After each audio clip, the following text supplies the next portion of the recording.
Hello दोस्तों, स्वागत है एक बार फिर से आपका हमारे चैनल में। तो दोस्तों, हम आपके लिए लेके आए हैं कनिष्क सहायक की कट ऑफ। तो ये वीडियो कनिष्क सहायक की कट ऑफ के लिए हमने बनाई है। और आपका कनिष्क सहायक का जो पेपर हुआ है वो 31 अक्टूबर को हुआ है। हालांकि बहुत सारे लोगों का कहना है कि पेपर बहुत टफ था और कई सारे लोगों का कहना है कि पेपर ईजी था। लेकिन हम अपने व्यक्तिगत तरीके से ये नहीं कह सकते हैं कि ये पेपर इजी था या टफ था, क्योंकि ये नॉर्मलाइजेशन पे पूरा डिपेंड करेगा। तो देखते हैं नॉर्मलाइजेशन के बाद क्या यहाँ पर डिसीजन लिया जाता है कि कौन सा पेपर इजी था या टफ था। तो जो पेपर इजी या टफ कहा जाता है वो मेनली कहा जाता है किसके बेस पर, एक हाईएस्ट मार्क्स के बेस पर, किस बच्चे के हाईएस्ट मार्क्स आए हैं, और उसी के साथ साथ जो एवरेज मार्क्स किसी शिफ्ट का होता है वो वहाँ पर कैलकुलेट किया जाता है और उसके बेस पे कहा जाता है कि कौन सा पेपर इजी आया था, कौन सा पेपर हार्ड आया था। ठीक, और उसके बेस पर आपके नंबर घट या बढ़ सकते हैं। हालांकि यदि हम कहें तो दोनों पेपर लगभग बराबर लेवल के आए थे। तो यदि फर्स्ट शिफ्ट की हम बात करें तो फर्स्ट शिफ्ट में जो हिंदी थी वो इजी आई थी और जो जीएस था वो भी इजी आया था। ठीक है, लेकिन वहाँ पर उत्तराखंड और जो आपका रीजनिंग वाला सेक्शन है थोड़ा सा वहाँ पर टफ आया था। ठीक, तो जीएस और हिंदी वहाँ पर इजी आई थी, उत्तराखंड और रीजनिंग वाला सेक्शन थोड़ा सा टफ फर्स्ट शिफ्ट में आया था। लेकिन जब हम सेकंड शिफ्ट की बात करें तो सेकंड शिफ्ट में आपका हिंदी बहुत टफ आया था। ठीक है, और इसी के साथ हिंदी के साथ साथ जीएस भी थोड़ा टफ आया था, और जो उत्तराखंड और रीजनिंग वाला सेक्शन था वो थोड़ा इजी आया था। इसलिए हम कह सकते हैं कि दोनों शिफ्टों का जो लेवल था वो लगभग बराबर था। ठीक, लेकिन नॉर्मलाइजेशन के बाद पता चलेगा कि कौन सा शिफ्ट हार्ड था या कौन सा शिफ्ट इजी था। ठीक है, अब हम कट ऑफ की ओर चलते हैं। तो कट ऑफ देखने से पहले मैं आप सबको ये बता दूं, चाहे आप कैटेगरी से बिलोंग करते हैं, चाहे आप किसी भी चाहे जनरल से बिलोंग करते हैं, ईडब्ल्यूएस से बिलोंग करते हैं, ओबीसी से बिलोंग करते हैं, एससी एसटी किसी भी कैटेगरी से आप बिलोंग करते हैं, यदि आपके 55 से कम मार्क्स हैं तो आप लोग होप में मत रहिए। ठीक है, तो यहाँ पर 55 से नीचे कट ऑफ जाना बहुत ही टफ है।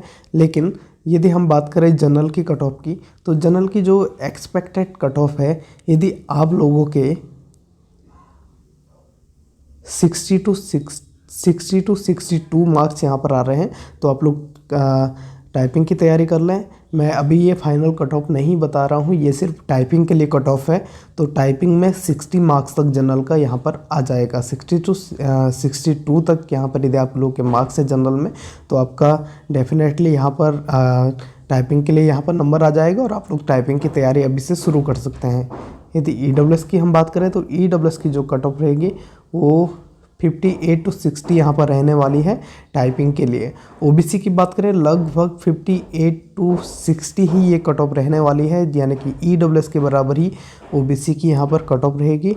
एससी की हम बात करें, एससी की जो कट ऑफ रहेगी वो फाइनल 56 से 58 तक ये कट ऑफ रह सकती है, और इसी तरीके से एसटी की जो कट ऑफ है ये 55-56 यहाँ पर रह सकती है।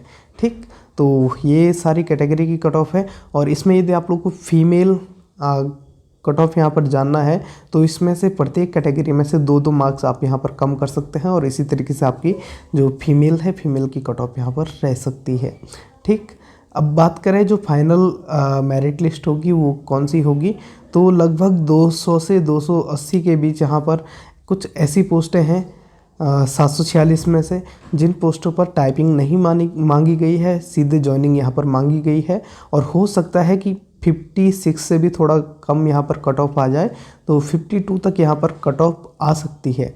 ठीक है, लेकिन ज़्यादा होप में मत रहिए, 55 तक ही यहाँ पर जो फाइनल कट ऑफ है वो रहेगी।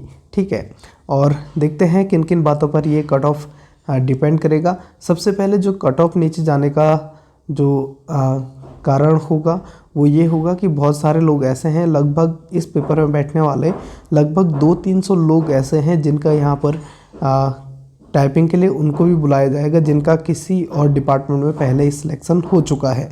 ठीक है, और उनका उस डिपार्टमेंट को छोड़ करके कनिष्क सहायक में आना बहुत ही मुश्किल होगा, इसीलिए ये कट ऑफ थोड़ा सा नीचे जा सकती है। ये पहली लिस्ट की मैं बात कर रहा हूँ, लेकिन सेकंड लिस्ट में जो कट ऑफ है वो नीचे जा सकती है। ठीक। अब बात करूं कि जो कट ऑफ है वो और किन किन फैक्टर पे यहाँ पर डिपेंड करेगा। तो सबसे पहले है, बहुत सारे लोग ऐसे हैं जो टाइपिंग में बाहर हो जाएंगे, और बहुत सारे लोग ऐसे हैं जो पहले ही कहीं और डिपार्टमेंट में ज्वाइनिंग ले चुके हैं, वो यहाँ पर नहीं आ सकते हैं। ठीक, ये चीज़ें यहाँ पर हैं।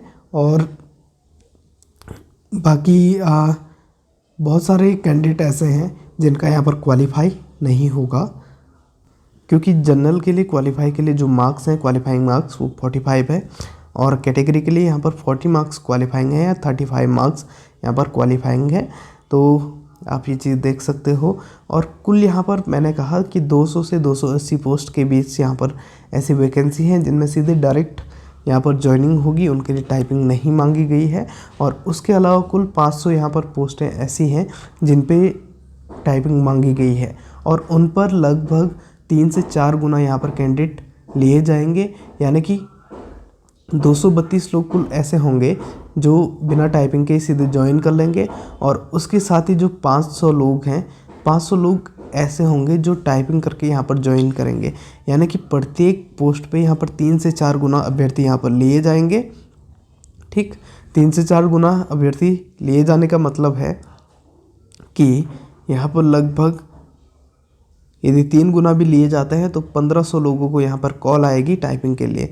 तो 1500 लोग अपने आप में बहुत बड़ी संख्या है, इस वजह से जो कट ऑफ है वो नीचे आ सकती है।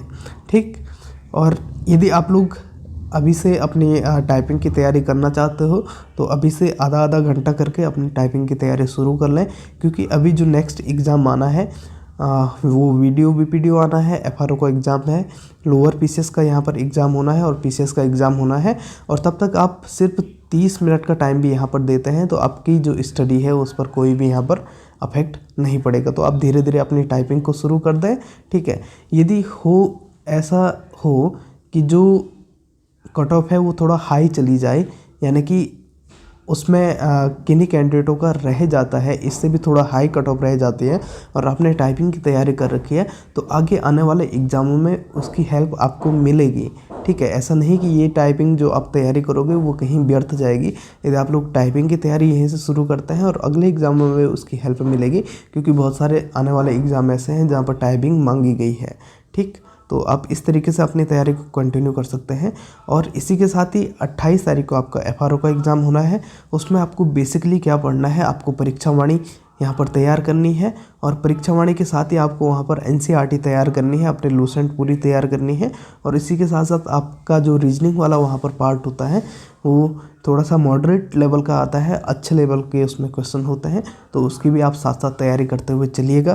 क्योंकि 50 नंबर का जो आपका रीजनिंग वाला सेक्शन है वो बहुत ही वहाँ पर इम्पॉर्टेंट हो जाता है आपकी कट ऑफ को ऊपर या नीचे करने के लिए। और आपके मार्क्स को आप कितना ज़्यादा मार्क्स ले आते हो ये डिपेंड करता है आपके रीजनिंग वाले सेक्शन पे। क्योंकि जीएस वाला सेक्शन यदि टफ़ होगा तो सभी बच्चों के लिए टफ़ होगा, और इजी होगा तो सभी बच्चों के लिए इजी होगा।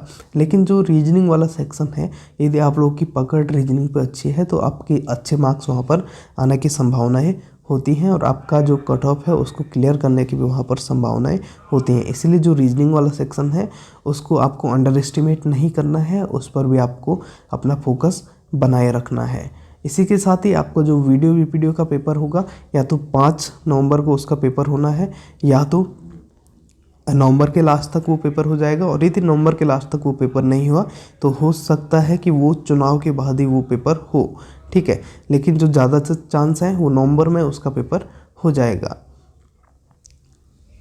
और इसी के साथ जो आपका लोअर पीसीएस का पेपर है वो 12 दिसंबर को शायद से होना है।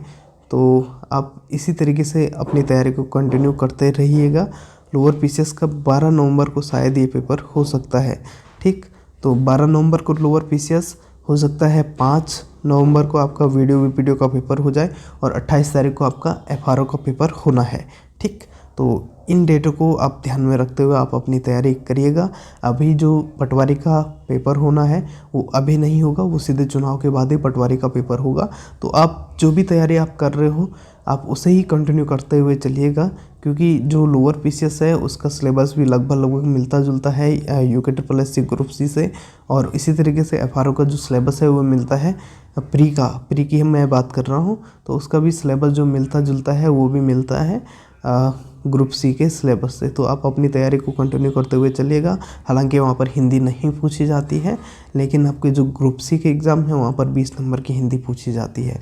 तो अपनी तैयारी को आराम से करते हुए चलिएगा। जिनका इस क्राइटेरिया में मार्क्स आ रहे हैं वो अपनी टाइपिंग की तैयारी भी धीरे धीरे करते हुए चलिएगा, क्योंकि अभी आपके पास बहुत सारा टाइम है टाइपिंग की तैयारी करने के लिए। धीरे धीरे अपने कॉन्सेप्ट टाइपिंग में क्लियर करते जाइएगा और होपफुली आपका सिलेक्शन हो जाए। यदि आप लोग के इस क्राइटेरिया में नंबर आ रहे हैं तो आपके लिए गुड लक है। तब तक के लिए धन्यवाद, गुड बाय।